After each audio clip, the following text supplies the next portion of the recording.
Hi, Tam here.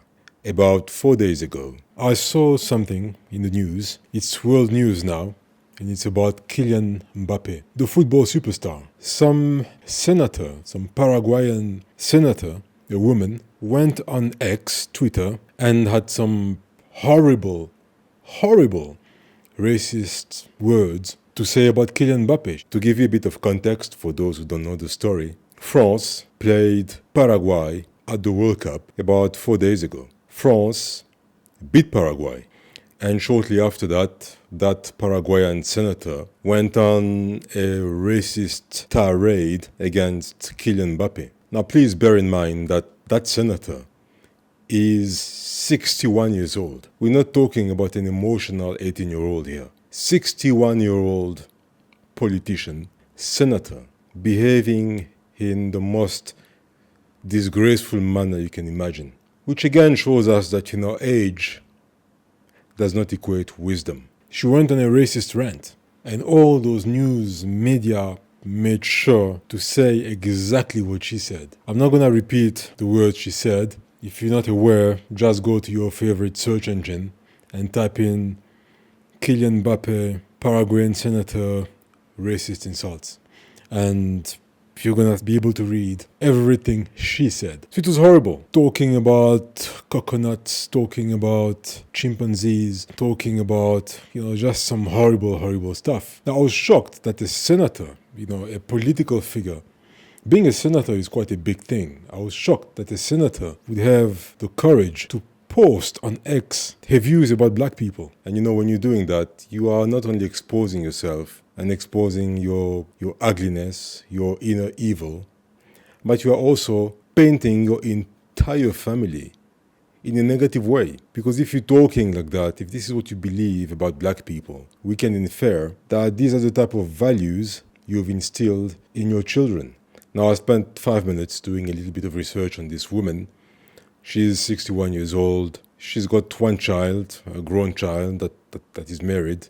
But you can assume that this animosity, this evil against black people, this is the kind of values you've been teaching your child. And I just hope that your grown child has been able to take that trash out, take that evilness out of her mind. So Kylian Mbappé responded, very decent response, very mature, very noble response. I really liked the way he spoke. It was well written. In every country in the world, you're going to meet some ignorant people, and you're going to meet some absolutely amazing people. Right? There's no country, unfortunately, that is exempt. But what I want to say that for a senator, let's talk about the US, for example. There's lots of racism in the US.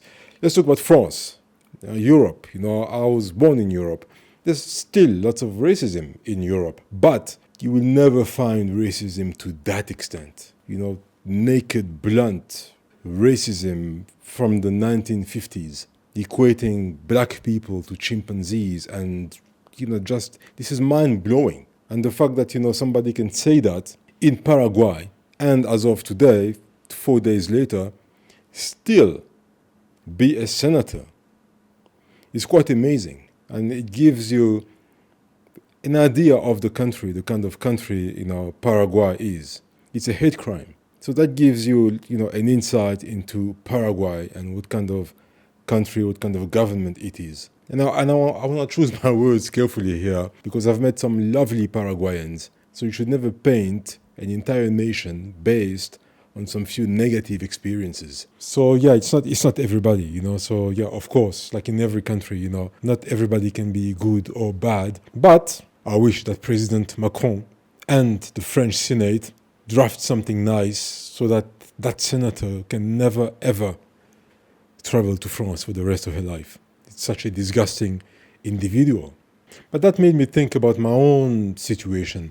As a black person, if you live as a minority in a country, meaning you are in a country where black people are in the minority, chances are you've been insulted, you've been racially abused, you've been called all sorts of things, you've been called a monkey, you've been called an animal. Chances are by the time you're an adult, you have experienced that. I was listening to Thierry Henry, the former French player, who was saying that, even me, with my status and my celebrity status, I've been called a monkey. And I've listened to other high status black people in the last 48 hours saying the same thing as well. And that got me thinking that, even me as a doctor, wearing my scrubs or wearing my white coat, I have been called an animal. I have been racially abused. I was born in France, so maybe I'm feeling particularly close to Kylian Mbappé and what has been said to him, because he's black and he's French, and I'm black, I'm French, so yeah, maybe there is an insult to one is an insult to all, yeah.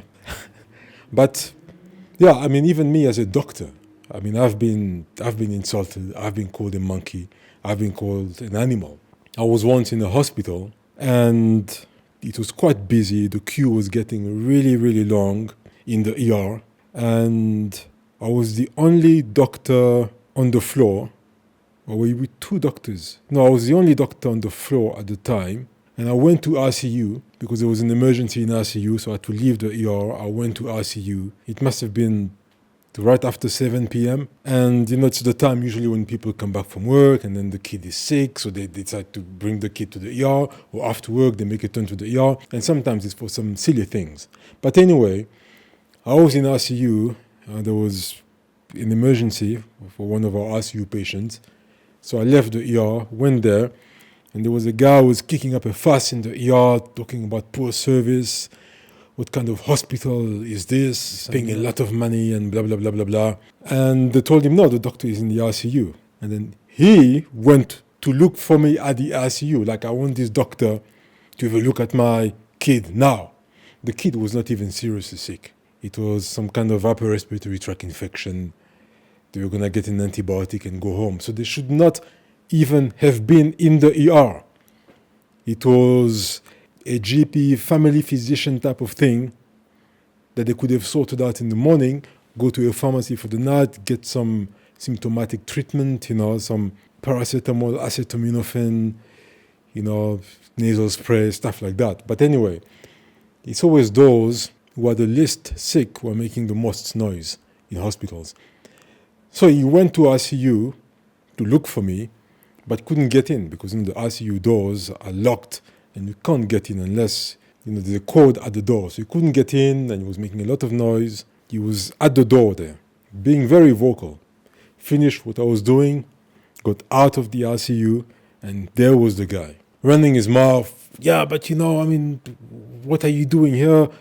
We're waiting for you there. There's a long queue of patients, blah, blah, blah. And I was like, are you out of your mind? This is RCU. Why are you following me here? And luckily for me, the nurses called security or asked security to follow this guy. So security was there with him. And I saw the guy was running his mouth, and I went back to the ER and he kept complaining. And I just ignored him, and he just basically called me a monkey repeatedly. Said I should be in the zoo. He was expecting to see people like me in the zoo, not wearing scrubs, treating patients, and horrible, horrible stuff like that. So I was reminded of that when I read the Kylian Mbappé insults there. Another time was on cruise ships, and I remember the year, it was 2012. There was a woman in her 50s, a white woman, and she was getting frustrated. She had been seen by the nurse and she had to pay a charge. I think it was a $50 charge plus medication, so a bill came to $60, but she was still unhappy. She was making a lot of noise, and it was a minor thing. She insisted that she wanted to be seen by the doctor. On that ship, at the time, it was a one-doctor ship. Now, the same ship has two doctors. It was a carnival ship, around 2,700 passengers and 1,000 crew members, so 3,700 people on board. So it was very busy for one doctors. These years, these ships became two doctors only after 2017. So at the time, they were one doctor ships. I was really busy. And she was arguing with the nurse. She wanted to see the doctor.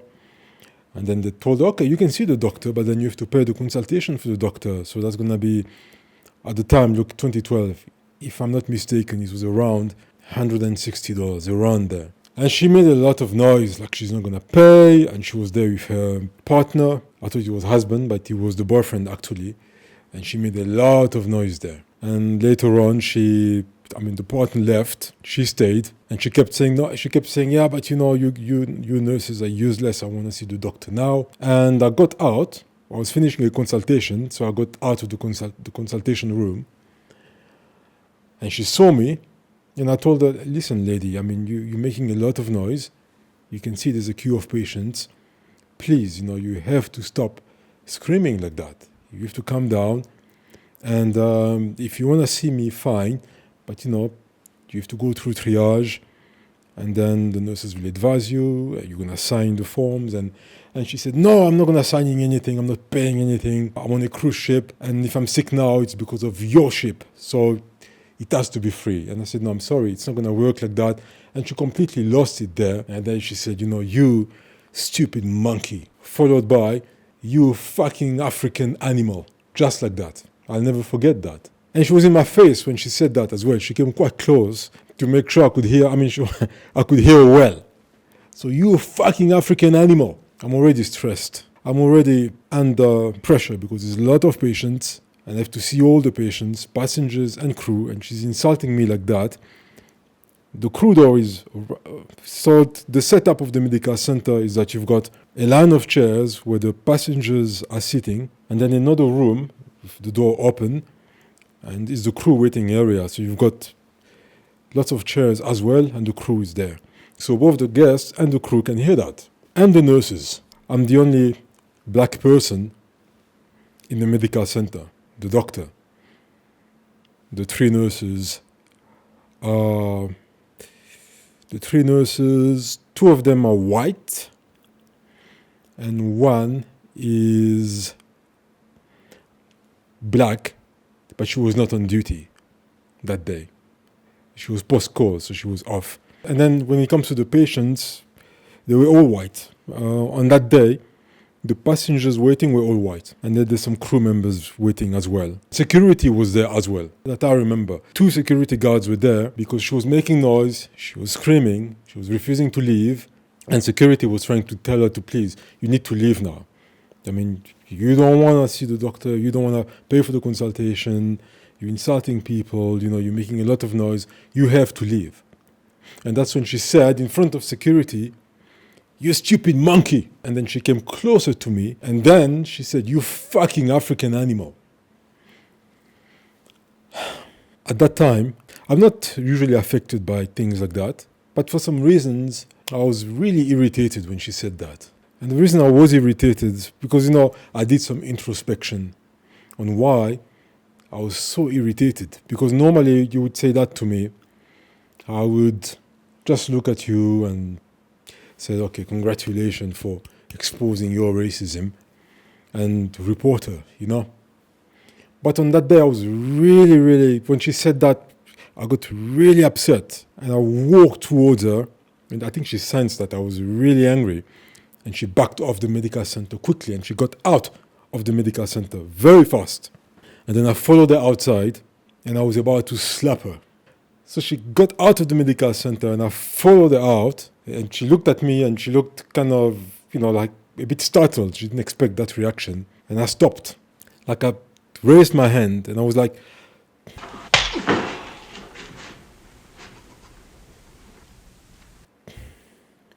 And I calmed down. I quickly remembered that, I'm not gonna give her the pleasure of getting me fired. And then security quickly came in, got between us, and then stopped her right there and said, no, this is an incident. You have to come with us to the security office.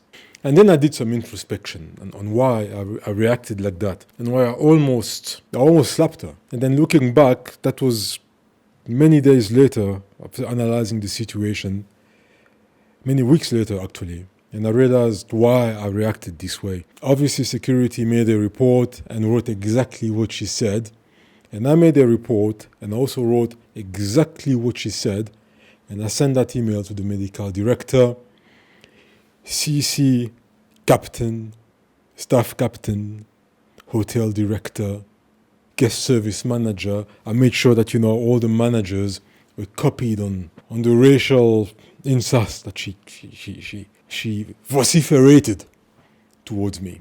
And the medical director automatically called me. He called me and spoke with me and told me how disgusted he was by this woman. He even said, I'm so disgusted to see... What did he say again? He told me it's disgusting to see my fellow white people living in the Middle Ages or something like that. And I told him, no, come on, no, it's just the one individual. No, it's not. He said, no, I understand, but this is infuriating, So yeah.